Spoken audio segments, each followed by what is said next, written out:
अरे रुको रुको रुको रुको रुको, ये पौधा देखो। इसको देखकर हमें लगता है कि भाई ये कितना डेंजरस प्लांट है।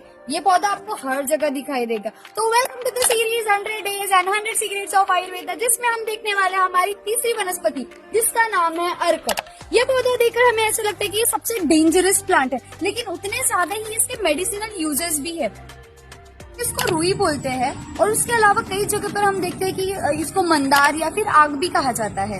अब हम बात करेंगे कि हम इसको पहचानेंगे कैसे। तो आप देख सकते हैं, अगर ये आप पत्र देखेंगे तो दो पत्र के बीच में आपको कांड दिखाई देगा, तो ये इसकी पहचान है। साथ ही साथ अगर हम देखेंगे, अगर मैं इसको तोड़ूं तो आप देखेंगे कि इसमें से दूध बाहर निकल रहा है, तो ये इसकी पहचान है अर्क की। लैटिन में वह है कैलोट्रोपिस प्रोसेरा।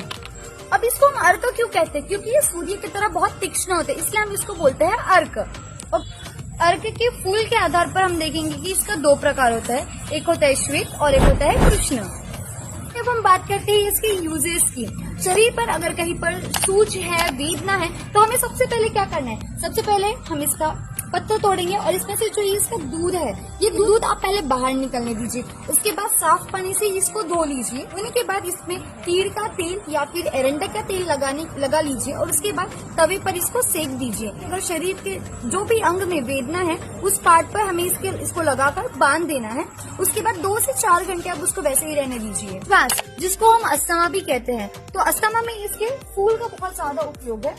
अगर आप देखेंगे कि ये जो फूल है, तो सबसे पहले आपको करना क्या है, ये फूल को अच्छे से आप वॉश कर लीजिए। इसको मंद अग्नि में, यानी कि कम अग्नि में, कम फ्लेम में हमें इसको गर्म करना है। कब तक गर्म करना है? जब तक ये काला नहीं हो जाता है। हमको इसको गर्म करना है और एक चूर्ण फॉर्म हमको इसका बनाना है। उसके बाद में मध के साथ में इसको हमें चाटने के लिए देना है। ये अस्थमा में ब्रोंकोडाइलेशन का काम करती है। यूज है वो व्रण शोधन के लिए भी किया जाता है। मान लीजिए आप चल रहे हैं रास्ते पर और आपके पैर पे कांटा चुभ गया, तो आप क्या करेंगे? आप सोचेंगे कि भाई अब मैं इस कांटे को कैसे निकालूं। तो उसके लिए सबसे बेस्ट जो है अर्क का दूध है। अर्क के दूध को उस भाग पर लगाइए। इससे क्या होता है कि वो जो दूध है उस भाग के मांस को शिथिल कर देता है और वो कांटा बाहर निकल जाएगा।